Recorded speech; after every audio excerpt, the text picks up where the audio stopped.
विविध मागण्यांसाठी राज्य सरकारी कर्मचाऱ्यांनी पुकारलेला संप मुख्य सचिवांसमवेत झालेल्या यशस्वी बैठकीनंतर अखेर मागे घेण्यात आला।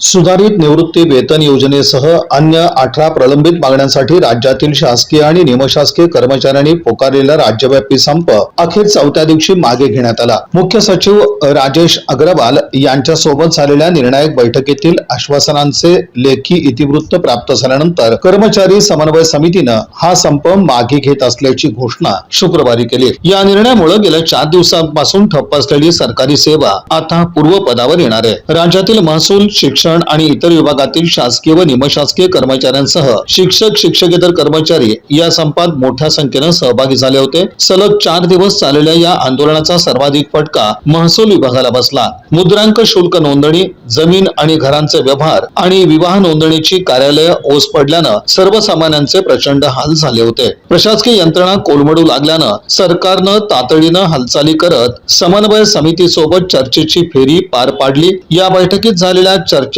अधिकृत इतिवृत्त मिळावं अशी आग्रही भूमिका कर्मचाऱ्यांनी घेतली होती। या बातमीपत्राचे प्रमुख प्रायोजक प्लॅटिनम मॉल इंद्रधनु सोलापूर। सोलापुरातील सर्वात प्रतिष्ठित इंद्रधनु सोसायटीचा नवीन भव्य कमर्शियल प्रोजेक्ट आता रेल्वे स्टेशनच्या अगदी शेजारी शहराच्या मध्यवर्ती ठिकाणी।